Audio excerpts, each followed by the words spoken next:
Hello tacticians, it's Nox here, and today we're going to be looking at the Astra Militarum machine of war, the Malleus rocket launcher. Like all the other machines of war, this will unlock at common and will be able to upgrade its abilities in the same way by using the badges, the scrap and the common materials. But this time, instead of the Xenos or Chaos components, it will use an Imperial component, and again, the only place we know that this will be found is during the incursion event. They may appear afterwards, but the incursion event is something that will happen repeatedly, so there will always be chances to get more as the game continues. So what can this rocket battery do? Well, again, I've got the infographic up showing you the various abilities at various star levels, but we'll read through them as normal. So with the rocket barrage, which is its primary attack, which uses munition rounds, it marks a hex on the battlefield. At the beginning of the field ordnance battery's next turn, it unleashes a barrage of missiles. 3 of the missiles impact on the marked hex, and 9 missiles impact on hexes adjacent to the target, with a maximum of 3 impacts per unit. And it's important to note it is per unit here, because guild raid bosses, they can occupy multiple hexes, but they will still only get a maximum of 3 hits. All of these hits deal blast damage, which is a 15% pierce ratio, and all of the units hit will get suppressed. Enemies within 2 hexes of friendly Astra Militarum units will take additional damage from each hit.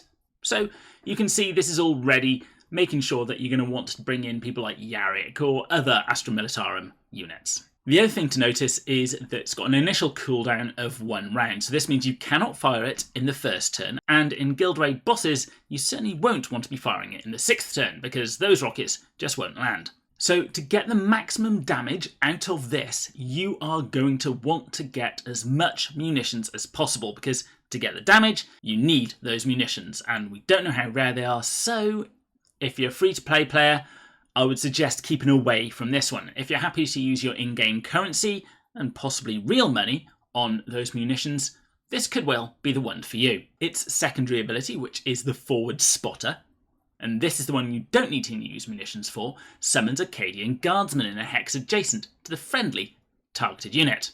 The guardsman will then immediately take a turn.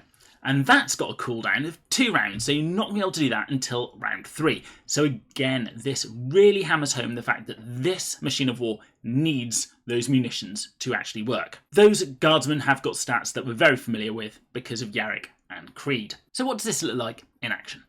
So here we are up against Ghazghkull Legendary 2. And as you can see on the rocket battery, both abilities are on cooldown, so we're just going to move everyone forward. Now, everyone is Diamond 1, they've got level 44 skills and epic crit items, which is how I like to show off all of these events. Ghazghkull's moving. So I'm going to do the normal sort of attacks. We're going to get those neuroparasites up on Ghazghkull, and we will fire the rocket battery when we're able to.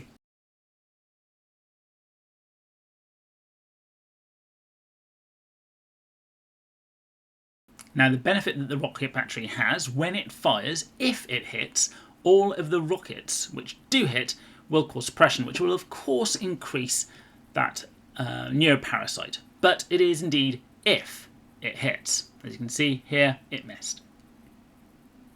And in a way, I suppose it's a little bit unfair. I have chosen on purpose the smallest boss who moves the most. It's just highlighting that the rocket battery, whilst it has got the highest damage, isn't going to be the best for all occasions. And maybe against Ghazghkull, instead of trying to fire the rockets, it may be best to bring in the guardsmen instead. Of course, this will mean Ghazghkull brings in more summons too. But what you can also do is when you choose the rocket battery, you can try and guess where Ghazghkull is going to end up and maybe place it there instead, but that is guesswork and you're using those valuable munitions just on a guess.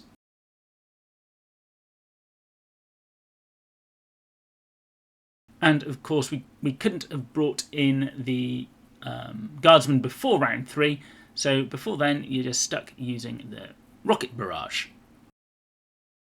So again, I've chosen a hex slightly below where Ghazghkull is now, and I'm trying to guess where he's going to end up, and I think this time it actually pays off as I managed to hit.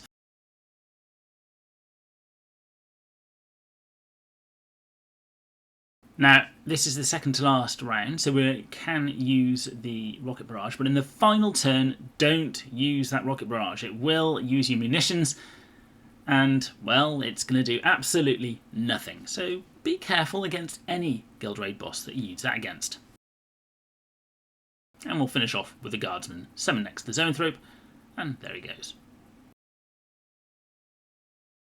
So what about the other game modes? Let's start with the tournament arena where they are allowed. Now, if you've ever played a game where both sides have turtled up in the corner, this is a game changer.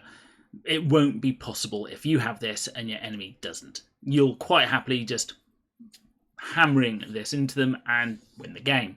However, I do feel like the guardsmen come in too late at round 3.